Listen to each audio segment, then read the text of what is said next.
요한계시록은 요한계시록 서론에서도 말씀을 드렸던 것처럼 소아시아의 일곱 개의 교회에 보내는 편지다, 그렇게 말씀을 드렸어요.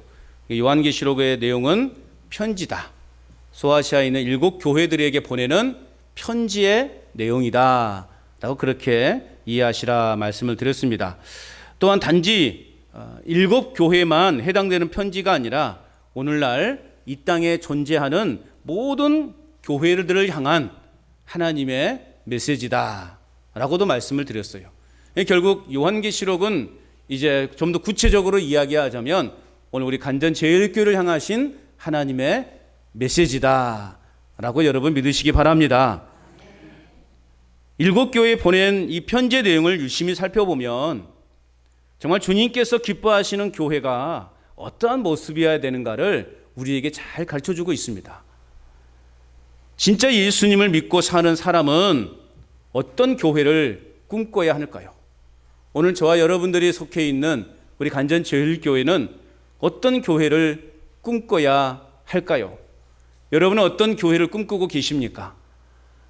더 많은 사람들이, 이 구례 지역에 있는 많은 사람들이 우리 교회로 몰려와서 정말 빈자리가 없이 꽉 채워져서 그냥 1부, 2부, 3부 예배로 막 드려지고 또 교회 예산도 막 많아져 가지고 교회를 더 멋지게 막 좋은 넓고 큰 땅 사가지고 교회를 막 화려하고 멋지게 짓는 그런 교회를 여러분 꿈꾸십니까?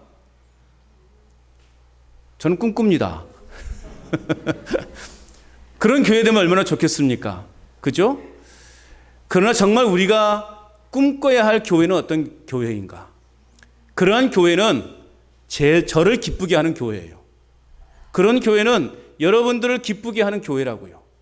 다시 말하면 그런 교회는 사람을 기쁘게 하는 교회라는 것입니다. 자, 그런 교회를 과연 우리는 꿈꾸고 있지 않은가? 이 땅에는 많은 성도들이, 많은 교회들이 어쩌면 그런 교회를 꿈꾸고 있을 거예요. 그래서 전도하는 목적이 뭐냐? 좀 빈자리를 꽉 채워보려고 하는 것이 그러한 목적에서 전도하는 것이고, 또 대부분의 목회자들의 마음은 그러는 거예요. 오늘도 이렇게 저쪽에 봉구차가 왔는데 너무 자리가 많이 비어 있으니까 마음이 속상한 거예요. 도대체 그렇게 제가 누누이 강조하고 몇백 번 강조했는데도 불구하고 이렇게 말을 잘 안 들을까? 그렇게 주일날 일하지 말고 예배 우선순위로 살아가라고 그렇게도 강조했는데 이렇게 봉고차가 텅텅 비어있는 걸 보니까 마음이 아프더라고요. 이건 결국 뭐예요? 내 마음이 아픈 거예요. 물론 하나님도 아프시겠지만. 자, 그렇다면 다시 본론으로 돌아와서 정말 주님이 기뻐하시는 교회는 어떤 것인가? 우리가 꿈꾸는 교회는 어떤 교회여야 되는가? 사람이 기뻐하는 교회가 아니라 주님께서 기뻐하시는 교회를 꿈꾸는 저와 여러분 될 수 있기를 축복합니다. 단지 우리가 그냥 좋아서 흥에 겹도록 보기에 좋은 그러한 교회를 꿈꾸는 것이 아니라 하나님이 볼 때 참 좋다. 하나님이 우리 간전제일교회를 바라볼 때 참 간전제일교회 좋다. 얼마나 행복합니까? 내가 간전제일교회 때문에 행복하다. 이런 교회가 되어야 되지 않겠습니까? 그러기 위해서는 우리가 먼저 그 예수님 안에서의 누릴 수 있는 행복을 누리셔야 되는 것입니다. 자, 우리는 이제 오늘부터 7주간에 걸쳐서 요한계시록에 등장하는 7교회에 보내는 편지를 살펴볼 겁니다. 동시에 우리는 우리 교회를 향한 하나님의 메시지를 함께 살펴보고자 합니다. 자, 오늘 본문은 첫 번째로 이제 에베소 교회에 보내는 하나님의 편지입니다. 동시에 우리 개인의 믿음 생활의 회복을 바라시는, 저와 여러분들의 믿음 생활의 회복을 바라시는 주님의 마음으로 우리는 오늘 본문을 함께 했으면 좋겠습니다.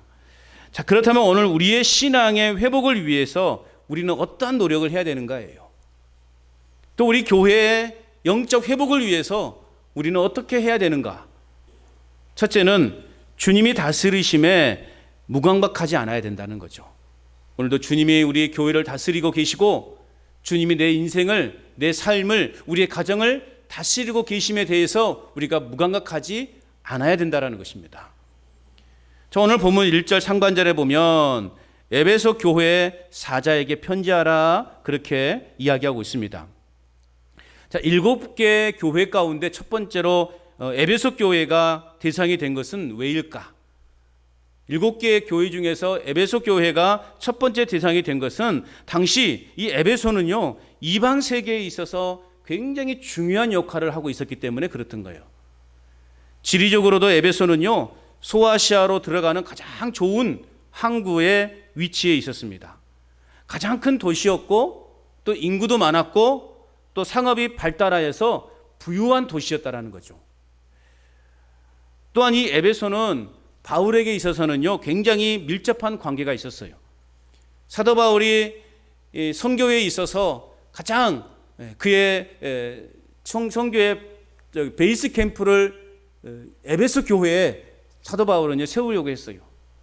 그런데 성령께서 그를 처음에 막으셔서 이제 유럽으로 그 길을 열으셨죠.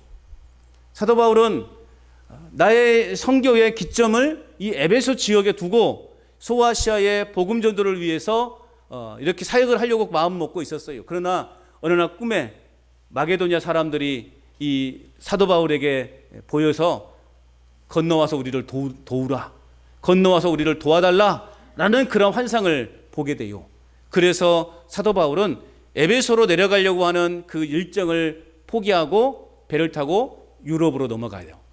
그래서 생긴 교회가 우리가 잘 아는 빌립보 교회. 빌립보 교회가 유럽의 최초로 교회가 세워지게 된 것이죠. 자, 그러나 계속해서 이 사도 바울의 마음속에는 이 에베소 지역에 마음을 두고 있었다라는 거죠. 그래서 실제로 이제 사도 바울은요, 이 에베소 지역에 3년 동안 장기 체류를 하면서 복음을 전하고 또 그곳에 교회를 세웠던 것입니다. 사도 바울이 굉장히 애착을 가지고 있었던 지역이 바로 에베소 지역이라 했다는 것이죠.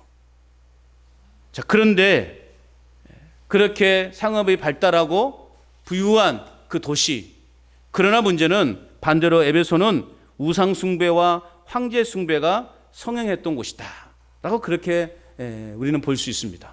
이게 대체적으로 잘 사는 도시, 또 이렇게 뭐 돈이 많은 그런 도시들을 보면 굉장히 타락한 도시였다라는 거죠. 성적으로 굉장히 타락한 도시들이었다라는 것을 우리는 공통적으로 알 수 있습니다. 자, 그런데 이처럼 우상의 도시에 에베소 교회가 탄생이 되고 또 유혹과 시험과 핍박을 잘 이겨낸 교회로 성장할 수 있었다라고 하는 것은 참으로 대단한 일이 아닌가, 그렇게 우리가 생각해 볼 수 있다라는 것입니다.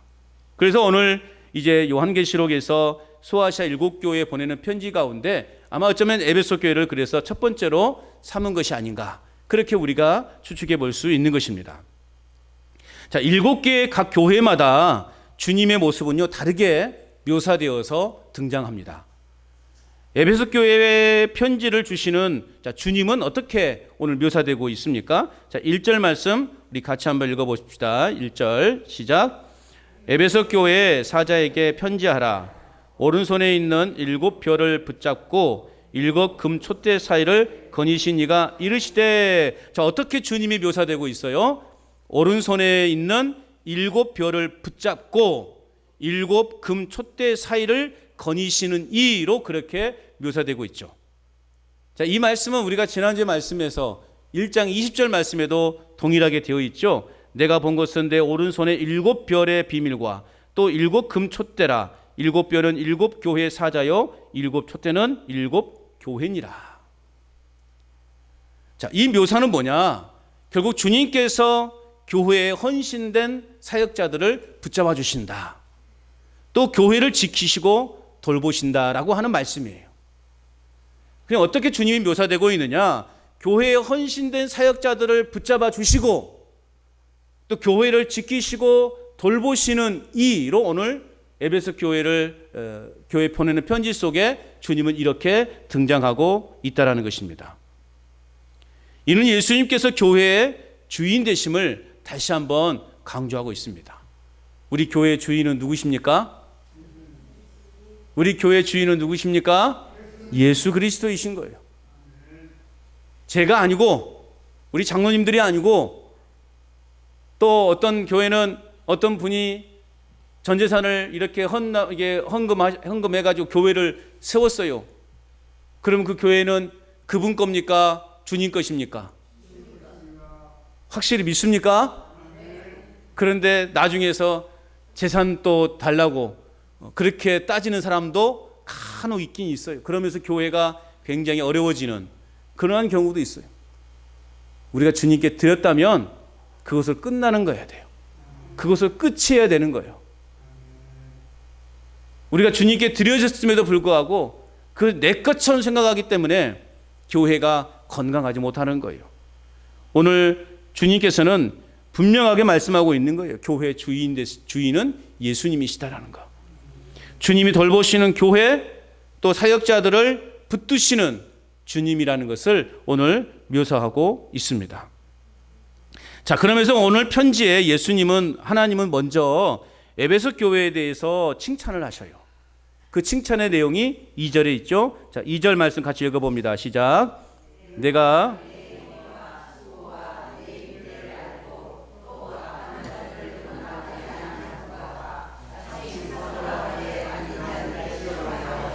그의 거짓된 것을 내가 드러낸 것과. 자, 오늘 말씀해 보면 내가 네 행위와 수고와 내 인내를 안다. 그렇게 말씀하고 있습니다.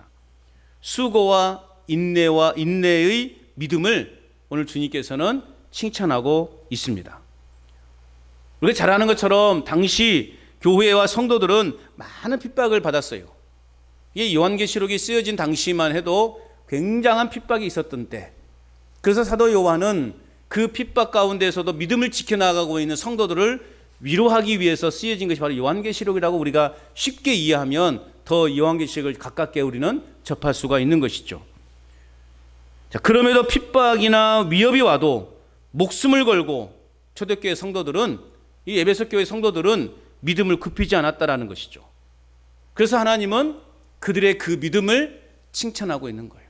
수많은 핍박과 박해 속에서도 꿋꿋하게 믿음을 지켜내고 있는 그들의 신앙을 오늘 주님은 칭찬하고 있습니다. 특별히 이 말씀에서 보면 알고라는 표현이 있어요. 내 행위와 수고와 내 인내를 알고라는 표현. 이 알고라는 표현은 모든 교회 공동체가 행하는 행위들을 우리 주님께서 아신다 모르신다? 다 아신다는 거예요. 조금만 아시는 것이 아니라 다 아신다라는 거예요. 우리의 작은 것이라도 잘한 행위들을 놓치지 않으시고 기억하고 계시는 주님이시라는 거예요. 주님께서 우리 교회나 또는 각 사람의 수고를 다 기억하시고 마치 장부에 기록하는 것처럼 보관하고 계시다는 것이 오늘 저와 여러분들에게는 큰 위로가 되는 것입니다. 그래서 우리는 낙심하지 말아야 되는 거예요. 주님을 위해서 하는 그 자그마한 것이라도 우리 주님은 장부에 다 기록해 놓고요, 다 알고 계시다라는 거예요. 이는 우리가 주님을 위해서 하는 모든 수고는 결코 헛되지 않는다라는 것을 우리에게 말씀해 주고 있는 것입니다. 주님을 위해서 하는 수고, 헛된 것이 없습니다. 내가 주님을 위해서 하는 작은 수고까지도 우리 주님은 알고 계시는 거예요. 세상이 알아주지 않고 눈에 보이는 큰 성과가 없어서 사람들에게 인정을 받지 못해도 우리 주님은 기억하고 계신다라는 말씀인 것입니다. 모세의 고백을 볼까요? 히브리서 11장 26절 한번 띄워주실래요? 히브리서 11장 26절 말씀 같이 한번 읽어봅니다. 시작. 그리스도를 위하여 받는 수모를 애굽의 모든 보화보다 더 큰 재물로 여겼으니 이는 상 주심을 바라봄이라. 아멘. 여러분, 모세가 어떤 사람이에요? 애굽의 공주의 아들 아닙니까? 아들로 양자로 들어간 인물 아닙니까? 그 애굽의 그 모든 것을 누릴 수 있는 그런 특권을 가지고 있었음에도 불구하고 오히려 그리스도를 위하여 받는 수모를 애굽의 모든 보화보다 더 큰 채물로 여겼다라는 거죠. 왜요? 상 주시는 주님을 바라보았기 때문에 그래요. 우리가 이 땅에서 누릴 수 있는 것들은 참으로 많아요. 그럼에도 불구하고 그 모든 것들보다 내가 그리스도를 위해서 고난받는 것이 더 유익한 것은 나에게 상 주심이 크기 때문에, 또한 사도 바울 역시 죽음을 앞두고 파란만장했던 자신의 생애를 돌이켜보면서 이렇게 고백하고 있어요. 디모데후서 4장 8절 말씀 같이 읽어봅니다. 시작. 이제후로는 나를 위하여 의리의 면류관이 예비되었으므로 주 곧 의로우신 재판장이 그날에 내게 주실 것이며 내게만 아니라 주의 나타나심을 사모하는 모든 자에게도니라. 아멘. 이제후로는 나를 위하여 의의 면류관이 예비되었다라고 그렇게 사도 바울은 고백하고 있습니다. 사도 바울만큼 많이 배우고 많이 가지고 사회적인 덕망이 높은 사람이 여러분 어디 있습니까? 그럼에도 불구하고 그 모든 것들을 다 배설물로 여길 수 있었던 이유는 뭐예요? 그에게 주어지는 그 의의 면류관이 더 크기 때문에. 물론 우리의 행위를 주님 앞에 자랑할 수 없습니다. 우리가 행한 그것으로 우리가 물론 구원받을 수는 없어요. 그러나 우리의 헌신과 수고를 주님이 알아주신다 라고 하는 이 사실이 얼마나 감사하고 또 우리에게 위로와 소망이 되는지 모릅니다. 여러분, 우리의 소망은 하늘에 있는 거예요. 우리에게 장차 주어질 그 의의 면류관을 바라보는 자만이 이 땅에서 진정한 행복과 기쁨을 누릴 수 있게 되는 것입니다. 세상의 헛된 것에 우리의 마음을 빼앗기지 마시고 영원히 썩지 않을 하늘 영광, 하늘 면류관을 바라보는 저와 여러분 될 수 있기를 축복합니다. 또 오늘 말씀해 보니까 이 에베소 교회가 칭찬받는 이유 중에 하나가 악한 자들을 용납하지 않았다라고 그렇게 말하고 있습니다. 이 악한 자들이 어떤 자들인가? 6절 말씀에 언급되고 있는 니골라당처럼 도덕적으로 영적으로 매우 사악한 자들, 이러한 자들이 악한 자들이라는 거예요. 그런데 에베소 교회 교인들은 그들의 행위나 말로 인해서 당하게 되는 그 어려움에 대해서 참지 않았음을 알 수 있어요. 또 말씀해 보니까 자칭 사도들이다 그렇게 표현하고 있어요. 자칭 사도들. 이 자칭 사도들은 이미 초대교회에서 거짓 교사들, 거짓 사도들로 이렇게 낙인을 찍혔던 사람들이에요.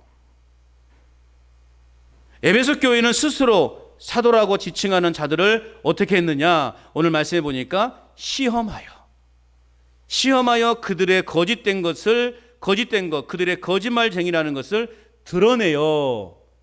시험하고 드러내어 그들이 사도가 아니라는 사실을 밝혀냈다라는 거죠. 에베소 교회는 어그러진 말을 하는 사람들을 교회 안에서 용납하지 않고 제거함으로써 교회의 순수성을 지켜낼 수 있었다라는 것입니다.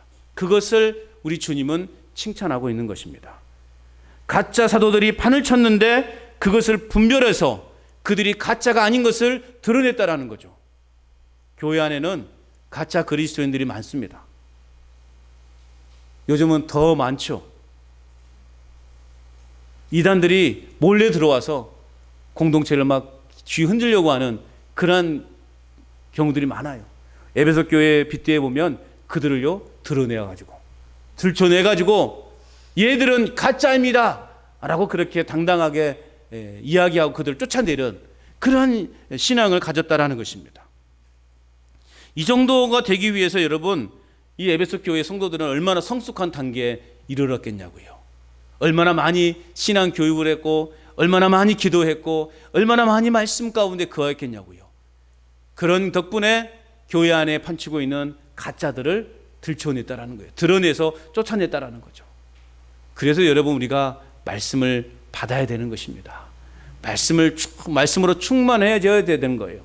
그래야 옳고 그름을 판단할 수 있기 때문에 그렇습니다. 그 밖에도 에베소 교회의 아름다움은 더 있어요. 3절 말씀 같이 읽어봅니다. 3절 시작. 또 내가 참고 내 이름을 위하여 견디고 게으르지 아니한 것을 아노라. 자, 주님께로부터 에베소 교회가 칭찬받게 된 것은 그들의 수고와 인내 때문이었다라고 말하고 있습니다. 그들의 수고와 인내. 오늘 우리 신앙에 있어서 필요한 것은 바로 이 수고와 인내예요. 주를 위해서 하나님이 세운 교회를 위해서 수고함, 그리고 인내로서 모든 나의 환경을 이겨내고 극복해내는 그러한 믿음, 인내와 수고로 여러분 무장되시기를 축복합니다. 에베소 교회는 예수님의 이름을 위하여 예수님 이름 때문에 당하게 되는 이단들의 위협과 박해를 피하지 않았어요. 오히려 주님의 이름을 위해 그 고난에 동참하기를 주저하지 않았다라는 것이죠. 이러한 이들의 신앙을 주님은 칭찬하고 있는 것입니다.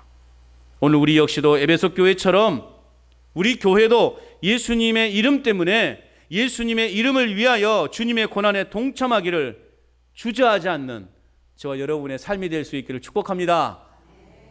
그러면서도 이렇게 아멘 했음에도 십자가의 길은 안 가려고 그러는, 고난의 길은 걷지 않고자 하는 그런 마음들이 우리에게 더 크지 않는가, 그런 생각을 해봐요.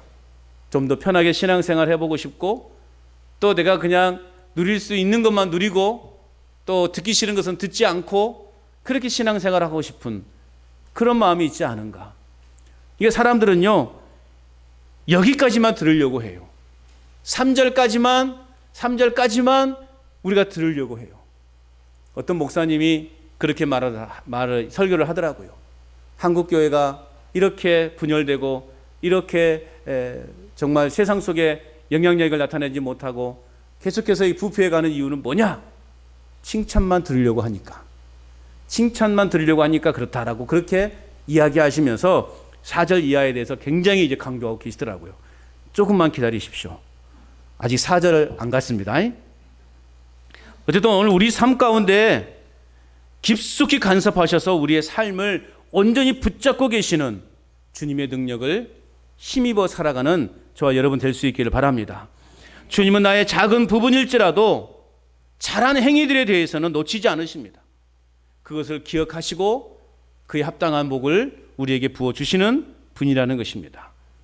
우리가 누군가에 보이기 위하여 칭찬을 기대하는 그러한 행위와 수고와 인내가 아니라 제발 주님만 바라보는 저와 여러분 될 수 있기를 바랍니다.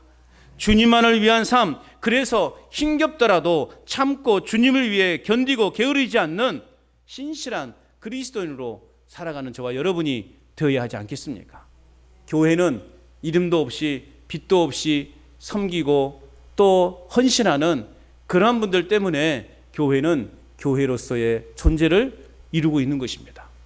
모두가 다 칭찬받으려고 해보십시오. 교회가 순수해질 수 있겠습니까? 그러지 않은 거예요.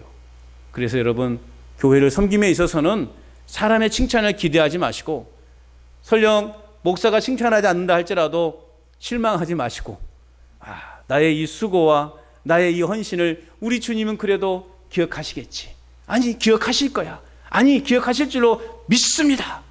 라는 그런 마음으로 교회를 위해서 헌신하고 교회를 위해서 여러분 그렇게 사역해 나가는 저와 여러분 될 수 있기를 바랍니다. 왜 아멘 소리가 적어집니까? 매번 칭찬하고 매번 잘했다 박수 쳐야 됩니까? 어떤 교회가요, 그렇게 목사님과 이 교인들과 관계가 좋았는데요, 어떤 한 사건으로 인해서 그 좋았던 관계가 깨어졌어요. 그 깨어진 존재가, 그 이유가 뭐냐?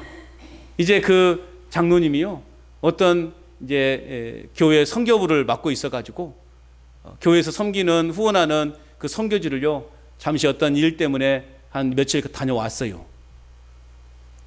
그런데 그 목사님이 깜빡 잊어버리고 주일날 광고할 때 우리 장로님이 어느 나라에 답사다 다녀오셨습니다. 우리 잘했다고 박수 한번 쳐주십시다. 이걸 해야 되는데 이걸 못 해버렸어. 그래가지고 그 장로님이요, 삐져가지고 그 앞전에 있는 목사님은 항상 박수 쳐주고 이렇게 격려해 줬는데 이 목사님은 너무나 야박하다고, 그래가지고요 그 좋던 관계가 하루아침에 막 이 금이 가기 시작하더니 너무나 힘들게 하더라고요. 웃기지 않습니까? 이게 교회예요. 우리 교회는 그런 분들이 한 분도 안 계신 줄로 믿습니다. 그 두 가지입니다. 왜냐? 첫 번째는 정말 순수하게 내가 교회를 위해서 헌신하든지, 두 번째는 아예 관심이 없든지. 관심이 없으니까, 교회에 관심이 없으니까 뭐 칭찬을 하든 말든 상관이 없는 거예요. 이러지 않기를 바랍니다. 우리 교회도 보이지 않게 수고하신 분들이 너무나 많아요. 눈에 띄지 않게 교회를 위해서 이렇게 열심히 헌신하고 봉사하신 분들이 참 많아요. 우리는 그런 분들에게 정말 아낌없이 박수는 못 해주더라도 기도해주고 축복하는 저와 여러분 될 수 있기를 바랍니다. 세미한 부분까지 다스리시고 만지시는 그 주님의 사랑의 손길을 날마다 느끼며 살아가는 저와 여러분 될 수 있기를 주님의 이름으로 축복합니다. 그런 삶이 우리의 신앙, 우리의 교회를 회복하는 그러한 노력이 되는 것입니다. 두 번째는 뭐냐? 믿음의 정체성을 잃어버리지 말아야 되는 거예요. 우리 안에 있는 믿음의 정체성. 오늘 본문 4절은 뭐 어떻게 시작하고 있습니까? 그러나라는 뭐예요? 강력한 반전을 의미하는 접속사예요. 3절까지는 그들의 그 열심히 인내하고 보이지 않게 헌신함을 수교하는 그들을 칭찬했어요. 이제 4절부터는 그러나라는 거죠.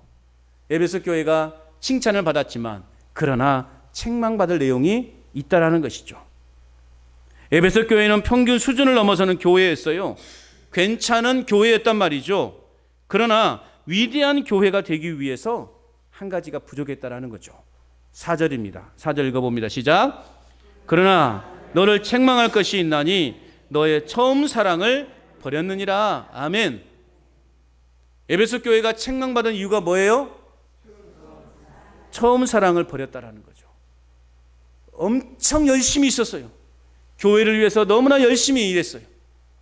온갖 핍박과 박해와 환난을 참고도 교회를 위해서 온전히 헌신하고 교회를 위해서 누구보다 열심히 그들은 봉사하고 희생했어요. 그런데 처음 사랑을 잃어버렸대요. 참으로 에베소 교회는 칭찬받을 게 많은 교회였습니다. 그러나 그들에게도 책망받을 일이 있었다라는 거죠. 그것은 바로 너의 처음 사랑을 버렸다라는 거죠. 처음 가졌던 사랑이 무엇일까요? 에베소 교회가 처음 가졌던 사랑이 뭘까? 이런 질문들을 여러분 할 수 있어야 돼요. 성경을 보면서. 그런데 성경의 질문은 어디에 답이 있다? 성경의 질문은 어디에 답이 있다? 성경에 있다. 성경이 있습니다, 여러분. 그래야 이단으로 안 빠집니다. 자, 그러면 에베소 교회가 가졌던 처음 사랑이 뭔가? 우리가 그 증거를 에베소서에서 찾아봐야 돼요. 에베소 1장 5절 말씀 한번 띄워주실래요? 에베소 5장 1절 말씀 같이 읽어봅니다. 시작. 그 기쁘신 뜻대로 우리를 예정하사 예수 그리스도로 말미암아 자기의 아들들이 되게 하셨으니, 또 4장 2절 시작. 모든 겸손과 온유로 하고 오래 참음으로 사랑 가운데서 서로 용납하고. 이것이 여러분 에베소 교회가 가졌던 처음 사랑인 거예요. 그 기쁘신 뜻대로 예정하사 예수 그리스도로 말미암아 자기의 아들들이 되게 하셨으니, 구원의 그 기쁨 속에 또 모든 겸손과 온유로 하고 오래 참음, 서로 사랑 가운데 서로 용납하고, 형제 사랑이 뜨거웠던 교회였다는 거죠. 그럼 이들이 잃어버린 첫사랑은 뭐예요? 그렇다면 주님을 향한 그 구원의 감격, 그리고 형제 사랑을 잃어버렸다는 거예요. 그들이 예수님을 처음 영접해서 변화되었던 때를 가졌던 사람들, 우리가 다 그런 경험이 있지 않습니까? 처음 예수님을 경험한 그 시절, 내가 정말 뜨겁게 신앙생활했던 그 시절이 우리에게 다 있지 않습니까? 주에서 구속하신 예수님에 대한 사랑뿐만 아니라 형제를 사랑하는 마음들이 에베소 교회의 처음 사랑이에요. 그러나 그러한 감격으로 그들은 하나님을 위해서, 하나님 나라를 위해서 수고했다라는 거죠. 이단들을 단호하게 거절했고, 그리고 부지런히 주님을 섬겼어요. 그런데 시간이 지나가면서 이러한 주님을 향한 첫사랑은 점점 빛을 발하게 되었다라는 거죠. 에베소 교회는 점점 변해가고 있었다라는 거예요. 여러분, 우리도 마찬가지예요. 어느 한 곳에 너무 치우치면 다른 것을 놓치게 되어 있습니다. 그리고 우리는 공평하게 우리는 바라볼 수 있는 그러한 신앙의 눈을 가져야 되는 것입니다. 그래서 하나님은 처음 사랑을 회복하라, 그렇게 말씀하고 있습니다. 처음이라는 말을 헬라어로는 프로토스라고 그렇게 이야기합니다. 이것은 시간이나 장소나 순서 등의 모든 일에 우선순위를 두는 것을 의미하는 거예요. 즉, 사랑이 없으면 하나님이 주신 은사나 종교적인 행사나 프로그램이 있어도 아무것도 아니다라고 하는 사실이에요. 결국 하나님 사랑, 형제 사랑을 에베소 교회는 놓쳐버리게 된 것입니다. 본질을 잃어버리면 비본질이 아무리 많아도, 아무리 많이 가지고 있어도 소용이 없다라는 거죠. 다시 말하면 사랑이 없으면 모든 것이 소용이 없다라는 것입니다. 오늘 우리 교회가 많은 것을 가졌다 할지라도 이 사랑을 놓쳐버리면, 이 사랑이 없으면 그 모든 것이 다 헛된 것에 불과하다라는 것입니다. 마태복음 22장 37절에서 40절 말씀 우리 같이 읽어보도록 하겠습니다. 마태복음 22장 37절에서 40절 시작. 마음을 다하고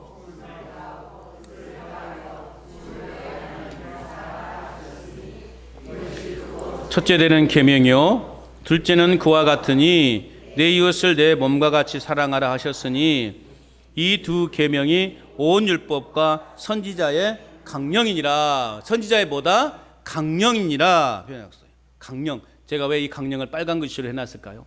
의미가 있으니까 그러겠죠. 이 강령이라는 뜻의 영어 단어가요, 행이라는 뜻이에요.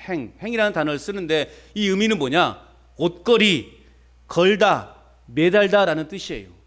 우리가 집안에 있잖아요. 행거가 있잖아요. 행거가 그런 말이에요. 거기다 행거에다가 옷가지를 다 걸잖아요.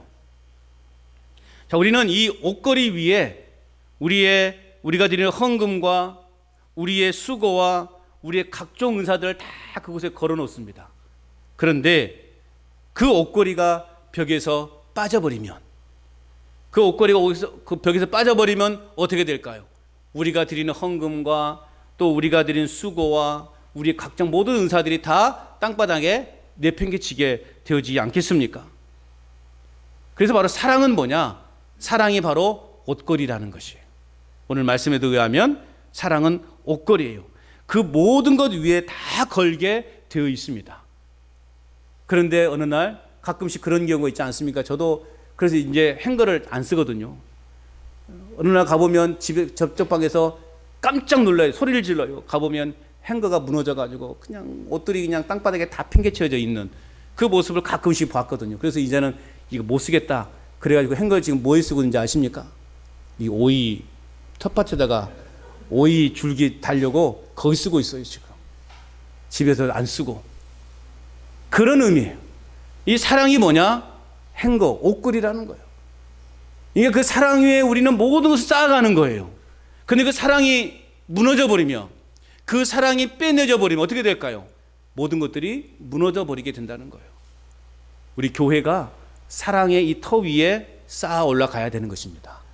그런데 그 사랑이 빠져버리면 어떻게 될까요? 우리의 노력, 우리의 헌신, 우리의 열심, 그 모든 것들이 다 헛것에 불과하고 마는 거예요. 에베소 교회는요, 그 사랑을 놓쳐버린 거예요. 그 사랑을 잃어버린 거예요. 오늘 우리도 그러지 않습니까? 과거에 그 뜨거웠던 신앙, 순수하게 주님을 섬겼던 그 신앙이 지금 남아 있습니까?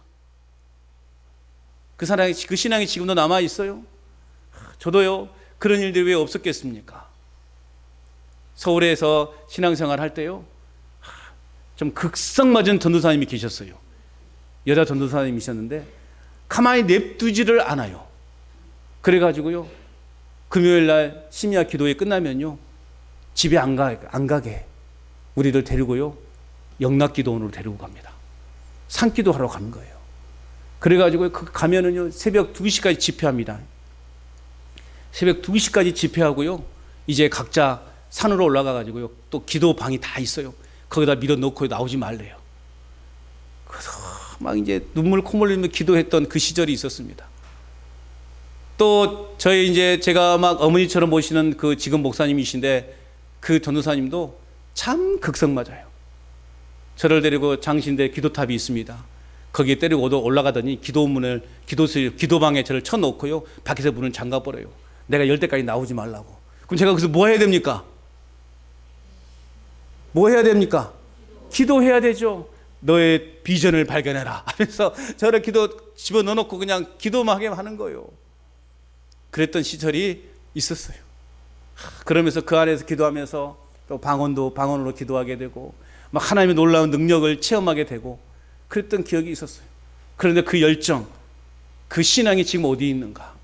신학교에 가서도 매 저녁 그 강당에 가서 밤새 또 이렇게 통성공하며 기도했던 그 시절, 또 우리 신학생들이 몇 명 매주 목요일이면 또 무등산에 올라가서 무등산 중간에 있는 기도원에 가서 또 같이 함께 합심해서 기도했던 그 시절, 그렇게 뜨겁게 열정적으로 하나님을 섬겼던, 그리고 교육전도자 시절, 전도자 시절 나는 교회를 위해서 온전히 헌신하겠다 하면서 오직 교회에 헌신하고 또 열심히 사역했던 그 시절, 그 열정, 그게 지금 나에게 남아있는가 볼 때 참 저도 부끄럽더라고요.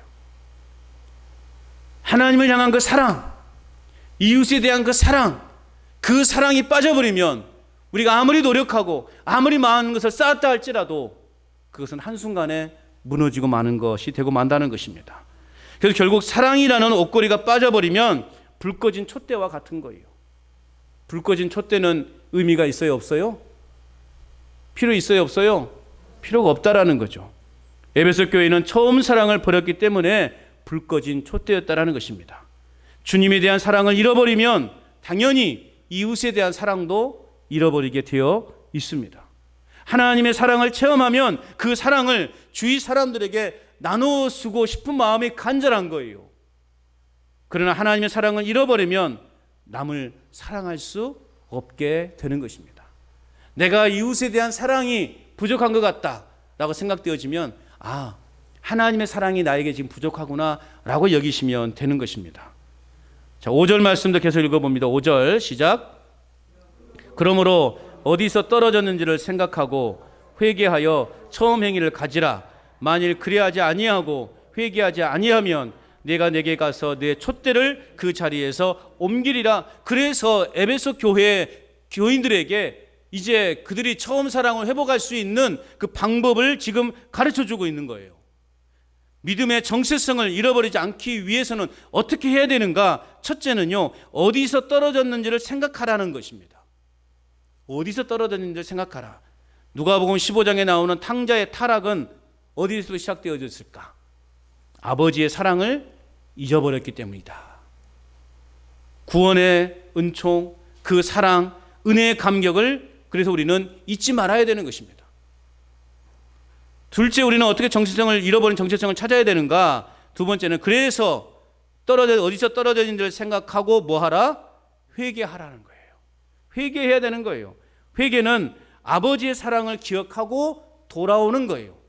자, 탕자가 아버지의 사랑을 잃어버려서 집을 나갔어요. 살아보니 어떻게 되었을까요? 그 인생이 비참하거든요. 아버지를 좀 벗어나면 내 마음대로 세상 속에서 살아갈 수 있었을 것 같은데, 내가 가진 돈도 많고 그래서 내가 마음껏 즐기면서 정말 기쁘게 최고의 인생을 살 수 있을 거라고 생각되어졌는데 막상 현실은 어떻습니까? 그렇지 않다라는 거예요.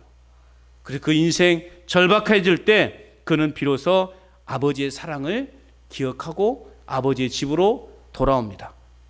아버지는 그런데 아들이 나간 날부터 대문을 열어놓고 아들이 돌아오기를 기다리고 있었다는 거죠.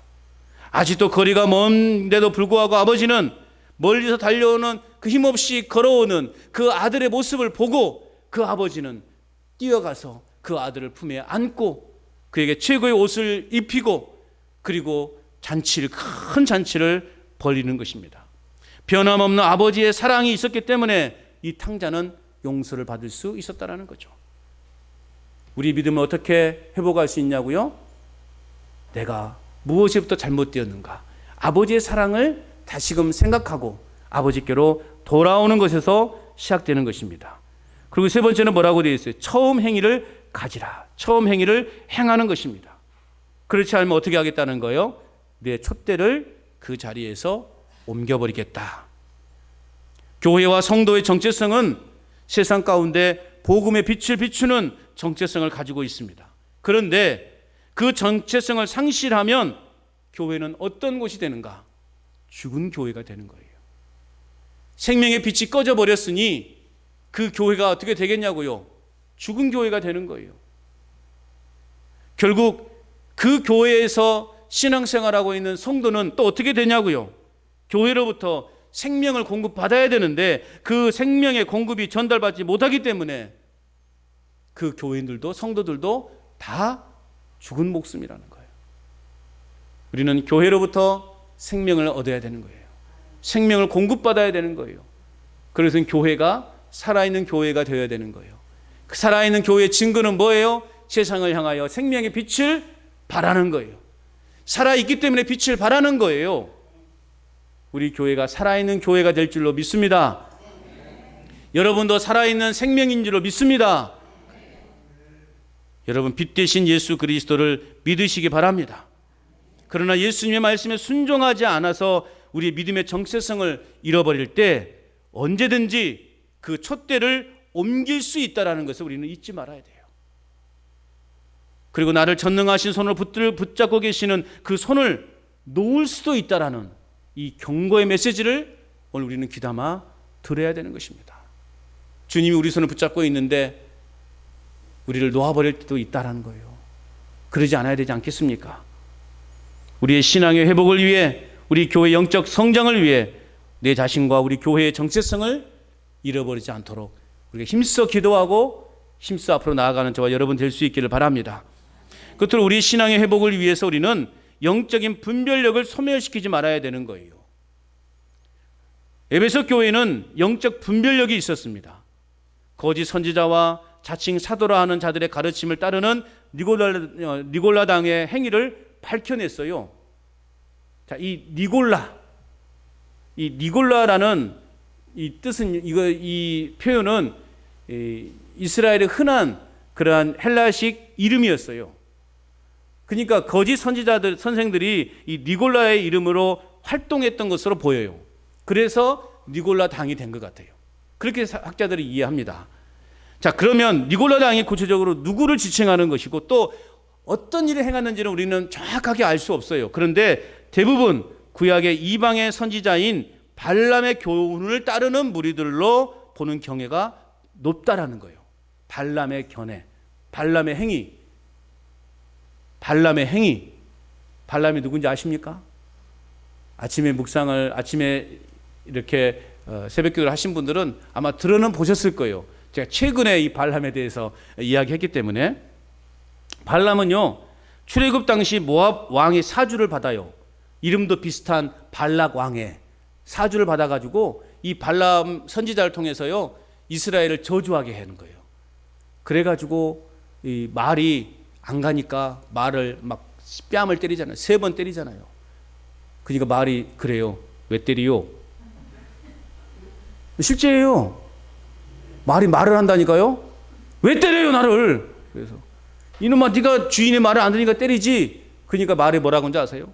내가 당신의 말을 들었으면 당신은 이미 저 천사한테 칼로 찔려 죽었다고 그렇게 교훈을 해요. 그리고 눈을 보니까요 하나님의 천사가 칼을 들고 앞에 서 있는 거예요. 그러니까 말이 놀래가지고 아무리 이랴 해도 안 가는 거예요. 그런데 이 무식한 발람은 이 말만 꾸짖고 있는 거죠. 그런 선지자. 그래서 결국 하나님의 계시를 받아서 자꾸 이스라엘을 좀 저주해라, 이스라엘을 저주하라 하는데 이 발람은 자꾸 이스라엘을 축복하고 이스라엘을 축복하는 메시지를 해요.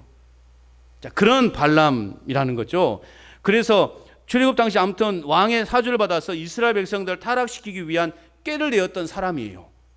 그 꾀는 모압의 우상 숭배에 이스라엘 백성들을 초대하는 것이었다는 거죠. 그러니까 한마디로 말하면 이 니골라당은 발람처럼 그리스도인들을 하나님의 계명에서 떠나게 하고 그들의 신성을 부인하도록 하는 자들, 그들이 바로 이 에베소 교회에서 활동했던 니골라 당이었다는 거예요. 그러니까 이 에베소 교인들은 그 자체를 그들을 몰아냈다라는 거죠. 그래서 우리는 영적 분별력을 가져야 되는 거예요. 이상한 비유로 가르치는 데가 어디입니까? 신천지예요. 기가 막히게 비유풀이를 합니다. 요한계시록 성경에 있는 것들을 기가 막히게 비유를 풀어요. 그런데 현혹되지 말자. 비유로 풀어가는 거 아니에요. 성경은 성경으로 풀어가야 되는 거예요. 그럴싸한 것으로 우리의 신앙을 유혹하는 그 악한 자들의 유혹에 빠져들지 않도록 우리는요 영적 분별력을 가져야 되는 것입니다. 그래서 여러분 다른 데 가지 마시고 간전 제일교회만 잘 다니시면 천국 가는데 지장이 있다 없다? 지장이 없다. 할렐루야. 그래요. 지장이 없는 거예요. 제가 여러분들 지옥 가는 거 가르치겠습니까? 다 천국 가는 거 가르치죠. 자, 그러기 위해서는 우리가 어떻게 해야 되는가? 오늘 말씀하고 있는 것처럼 성령이 교회들에게 하시는 말씀을 잘 들어야 되는 것입니다. 실제로 말씀하고 있잖아요. 귀 있는 자는 성령이 교회들에게 하시는 말씀을 들을지어다. 즉 교회는 성령을 통해서 전달되는 칭찬과 책망에 대해 민감하게 반응할 수 있어야 되는 거예요. 그래서 여러분 칭찬만 받으려고 하지 마시라고요. 때로는 제가 강대상에서 선포되어지는 이 책망의 메시지도 우리는 아멘하고 받아들일 수 있어야 되는 거예요. 왜 한국교회가 이처럼 타락하고 이 한국교회가 왜 이렇게 지금 분열되어 가고 있고 성도들이 왜 이렇게 힘을 잃어가고 있습니까? 책망이 없기 때문에 그래요. 책망이 없기 때문에. 다 복받을 이야기만 들으려고 그러고 칭찬만 들으려고 하기 때문에 성도들이요 그런 줄 알아요. 그러니까 고난의 길을 안 가려고 그러죠. 희생을 안 하려고 그러죠. 순교의 정신이 사라져버린 교회들이. 우리는 칭찬의 메시지도 중요하지만 책망의 메시지도 우리는 민감하게 반응해서 단순히 귀로 듣는 것이 아니라 우리는 이제 행위로 옮겨져야 하는 것입니다. 이처럼 성령께서 교회들에게 주신 명령을 잘 이행하는 자, 즉 오늘 말씀에도 보니까 이기는 그에게는 하나님께서요 선물을 주신대요. 할렐루야. 칭찬했다가 책망했다가 위로하시죠. 이 하나님이시거든요. 오늘요 성령께서 교회들에게 하시는 말씀을 잘 듣고 이기는 자에게 어떤 선물을 주신다고 말씀하고 있습니까? 7절 하반절 그에게는 시작 내가 하나님의 낙원에 있는 생명나무의 열매를 주어 먹게 하리라. 할렐루야. 하나님의 낙원이 무엇입니까? 하나님의 나라예요. 천국이에요. 천국. 생명나무의 열매는 무엇입니까? 영원한 생명이에요. 영원한 생명을 말하는 거예요. 그러므로 현재 삶 속에서 성령을 통해 예수님의 말씀에 순종하고 따르는 자들, 곧 승리한 자들에게 주어지는 선물은 뭐냐? 영생의 선물이라는 거예요. 할렐루야. 이보다 더한 선물이 어디 있냐고요. 성령께서 교회들에게 하시는 말씀, 즉 우리들에게 하신 말씀을 잘 듣고 그 삶으로 실천하여 이기는 자는 하나님이 영생의 선물을 주신다 말씀하고 있는 것입니다. 사랑하는 여러분, 우리 교회가 그리고 내 자신이 바로 이런 교회가 되기를 축복합니다. 저와 여러분들이 이러한 성도가 되기를 축복합니다. 하나님의 그 영생의 선물을 다 받아 누리는 저와 여러분의 삶이 될 수 있기를 바랍니다. 시시때때로 찾아오는 내면의 영적 싸움에서 이기는 삶이 되도록 우리는 이 영적 분별력을 갖고서 바른 선택, 건강한 신앙생활을 해나갈 수 있어야 되는 것입니다. 여러분 처음 가졌던 믿음의 생활이 회복되도록 하나님과 더욱 친밀한 그러한 신앙을 회복하시기를 바랍니다. 세상 사람들의 시선을 바라보며 살아가는 종교생활이 되지 않도록 종교생활이 되지 말고 신앙생활이 되어야 됩니다. 사랑의 수고를 통해 주님이 기뻐하시고 원하시는 그러한 영적 열매를 거두는 삶을 살아가는, 그래서 하나님께로부터 칭찬받는 우리 교회 저와 여러분의 삶이 될 수 있기를 주님의 이름으로 축원합니다.